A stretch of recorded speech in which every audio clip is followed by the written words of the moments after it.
নমস্কার বন্ধুরা, আমার চ্যানেলে আপনাদের সকলকে স্বাগত জানাই। আজ আমি তৈরি করেছি ভিন্ডির একটা রেসিপি। এটি বানানোর জন্য আমি এখানে কিছুটা পরিমাণে ভিন্ডি নিয়েছি। ভালো করে ধুয়ে নেওয়ার পরে ছোট ছোট টুকরো করে কেটে নিয়েছি। এর মধ্যে দিয়ে দেব পরিমাণ মতো লবণ, সামান্য পরিমাণে হলুদ গুঁড়ো দিয়ে দেব।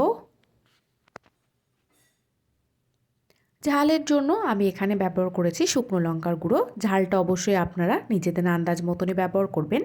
হাফ চা চামচ বেসন দিয়ে দিতে হবে। সামান্য পরিমাণে জলের ছিটা দিয়ে নিব। এবারে ভিন্ডিগুলো সমস্ত শুকনো মশলা দিয়ে ভালো করে মাখিয়ে নিতে হবে। যেহেতু আমি শুকনো মশলা দিয়েছি তার জন্য আমি এখানে সামান্য পরিমাণে জলের ব্যবহার করেছি। ভিন্ডিগুলো মাখিয়ে নেওয়া হয়ে গেছে। এবারে কড়াইতে দিয়ে দেব পরিমাণ মতো সর্ষের তেল। তেলটা ভালো করে গরম করে নেওয়ার পরে ভিন্ডির টুকরোগুলো তেলের মধ্যে দিয়ে দিতে হবে। মিডিয়াম টু হাই ফ্লেমে রেখে দিয়ে নাড়াচাড়া করে নিয়ে ভালো করে ভেজে নিতে হবে। ঢাকা দিয়ে ভাজার প্রয়োজন নেই, ঢাকা ছাড়াই ভেজে নেবেন।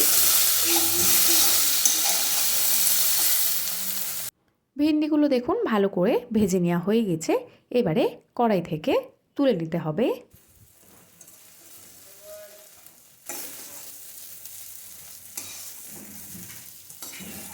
আবারও কড়াইতে দিয়ে দেব সরিষার তেল 2 চামচ।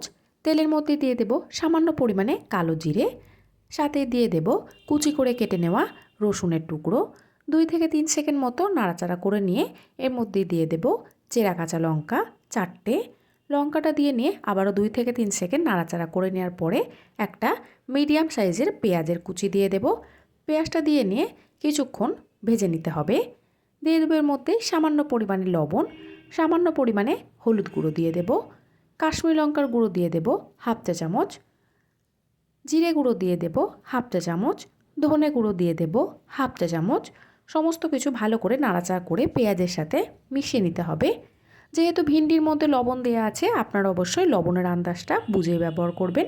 ভিন্ডিগুলো দিয়ে দেওয়ার পরে ভালো করে সমস্ত কিছু মিশিয়ে নিতে হবে। 5 মিনিট মতো নাড়াচাড়া করে মিশিয়ে নেওয়ার পরে দিয়ে দেব চাট মশলা হাফ চা চামচ।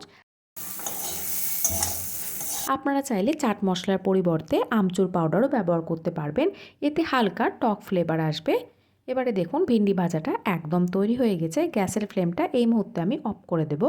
আপনারা এইভাবে ভিন্ডি ভাজা তৈরি করে ভাত, রুটি, পরোটার সাথে খাওয়ার জন্য অবশ্যই তৈরি করে ফেলতে পারবেন।